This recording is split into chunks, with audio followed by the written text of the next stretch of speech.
Coming up next, we are talking about a proposal by Meta, who own WhatsApp, that they cut the minimum age limit for people joining WhatsApp from 16 to 13. Now, parents will be concerned about this news, and joining me now is a solicitor and the president of the Association of Child Abuse Lawyers, Peter Garsden. Peter, thank you so much for joining me on the show today. Look, parents who learnt about this today, I think, will be quite concerned about this news from WhatsApp rolling out a European policy that they have over the rest of Europe to reduce it to the age of 13 rather than 16. Should parents be worried about this? Well, I think if you listen to the pressure groups, they'll tell you that WhatsApp is used quite considerably for organising child abuse through various groups, and therefore it's a dangerous tool for children to have. So although there are certain tools that can be used, children can be invited into groups and groomed for abuse.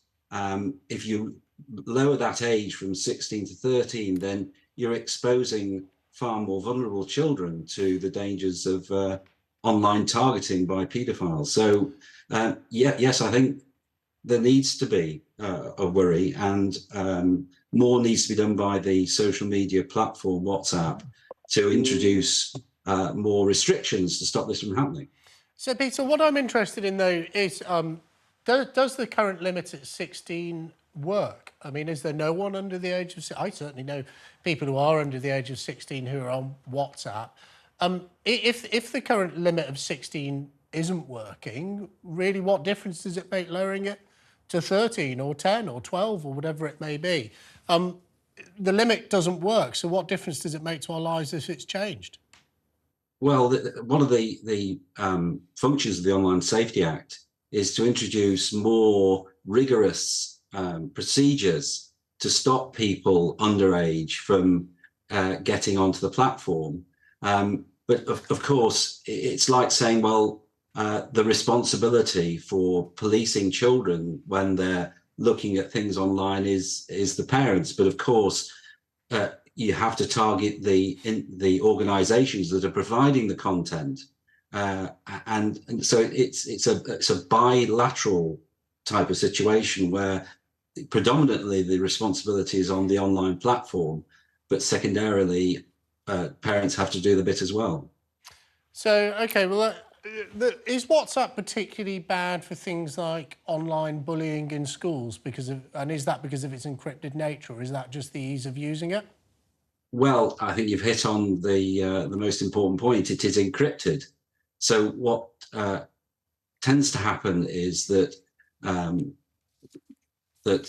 paedophiles target children through other means and encourage them to divert onto WhatsApp because they know that it's encrypted and that nobody can see what they're doing because of the encryption. In fact, when the Online Safety Act came into force, that was one of the complaints of WhatsApp, was that they were going to be punished for the harmful content when it was all encrypted, and they didn't have as much access as other platforms would do because of the encryption.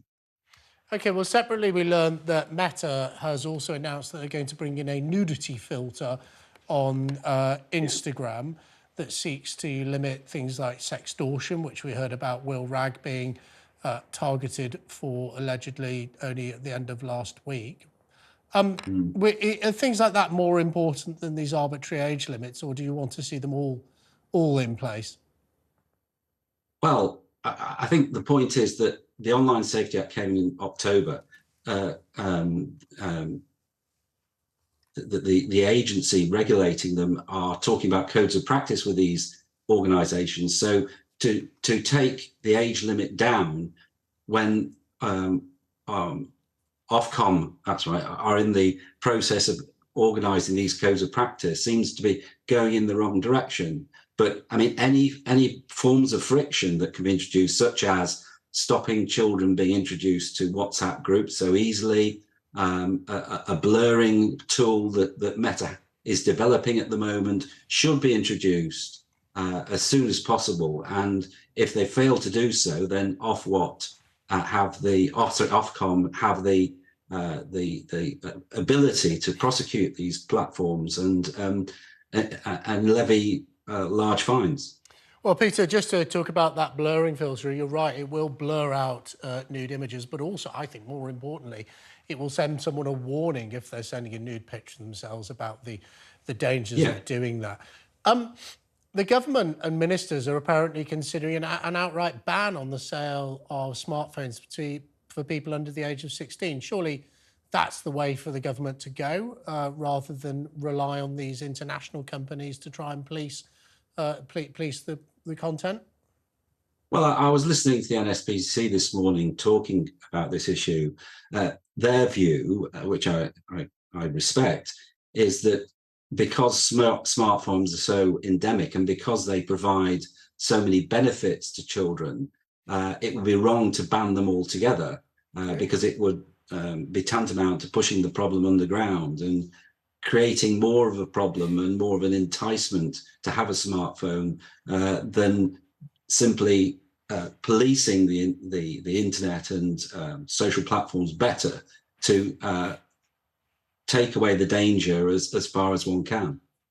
Peter, thank you so much for joining us. Interesting point of view there. I'm quite a big supporter of parents who believe in the dumb phone movement, which is where you all get together and say, let's not buy our children smartphones. Maybe that's something you would support, Peter. But really grateful for you joining us here on talkTV.